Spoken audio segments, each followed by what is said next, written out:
I mean, is there a danger that companies are going to repackage their existing training programmes to disguise this apprenticeship levy? I mean, is it actually going to make a difference? Yes, absolutely. So you mentioned in your introduction that it was effectively just another tax, and it really just is. So it will raise an additional 2.8 billion by 2020, and the government's only going to spend about 640 million of that on new apprenticeships. So where does the rest of the money go? So effectively just supports the rest of the public finances. Right. Do you share that assessment? I would obviously defer to Luke in terms of the numbers involved, but I think in order for it to be an effective policy change, there needs to be a difference in terms of attitudes by employers and society generally about the apprenticeships and where they fit in the modern workplace. I mean, companies can claw back the costs of this, but it's a bit of a legal and bureaucratic minefield, isn't it? Absolutely, and that's probably how they get to keep some of the money that Luke's referred to. I mean, they do get a £15,000 allowance that gets offset against their levy. There are co-investment models where effectively they pay 10%, the government pays 90%.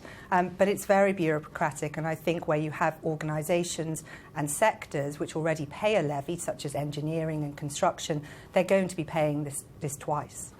Luke, is there much evidence that investing in apprenticeships actually generates much of an economic return? So if we look at the apprenticeships that happened during the 1990s and 2000s, most of those generated relatively good returns for those who went through them. Whether they'll generate the same returns with people doing lots of the new apprenticeships, I don't know, because apprenticeships are being developed in a whole series of industries where they haven't really been tried out before, and they're being developed at great speed to meet a target of 3 million new apprenticeships by 2020. And as Suzanne says, it sounds like we're almost going to have to rethink what kind of industries are suitable for having apprenticeships. Absolutely, and I think there may well be a very good case for having new apprenticeships in new industries to give young people more skills, but whether that should be done at such a fast pace that's happening at the moment, I think that's a bit dangerous. So what are you hearing? I mean, have you spoken much to individual companies about this being a stealth tax? And what does the government obviously watches what the IFS says like a hawk. I mean, what's been their reaction when you've put these kind of ideas out there? So I haven't really heard any alternative views about whether this is just an increase in taxation. It seems to be straightforward when you look at the government figures.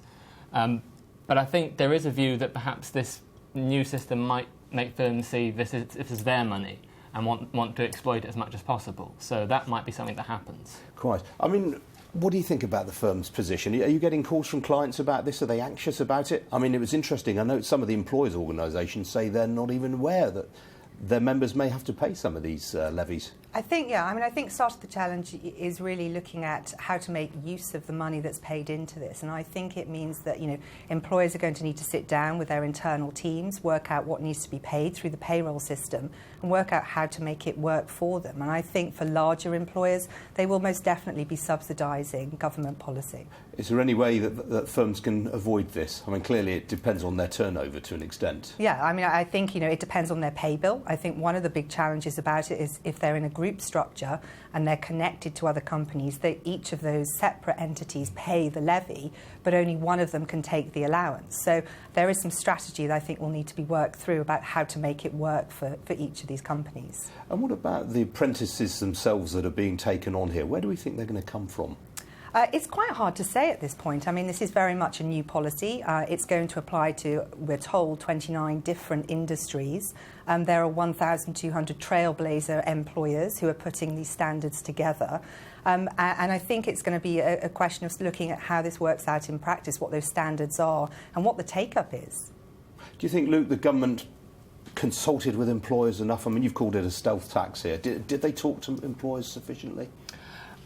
I think one of the great problems of vocational education in this country is that employers haven't really had much of a stake or role in the development of standards. And one thing the government has been trying to do is get employers more involved, and this is kind of a financial incentive to try and get them more involved. Whether they will do or not, I don't know. But you asked about who these apprentices are going to be. And one thing we do know is that most of the new apprentices to date haven't been young people. They've been people aged over 25. Almost all of the growth has been among people aged over 25. Right. So not the sort of traditional idea that we have of a school leaver. No, it's changed quite a lot over time. So they're mostly people aged over 25. They're in business administration, retail, manufacturing. They're kind of in industries you wouldn't necessarily expect them to be in. Right, interesting. Now, Suzanne, what about this gender pay reporting? Is the government going to beat up on companies that don't comply with the rules here? Whether you would classify it as the government beating up on companies is probably a personal view, but essentially this is information that's going to need to be disclosed publicly on the website. It's going to need to be uploaded to the government, and the government has said that there could be league tables. So it's certainly going to get a lot of sort of public coverage. Right, OK. Suzanne, Horne, Luke Sibieta, thanks both for joining me.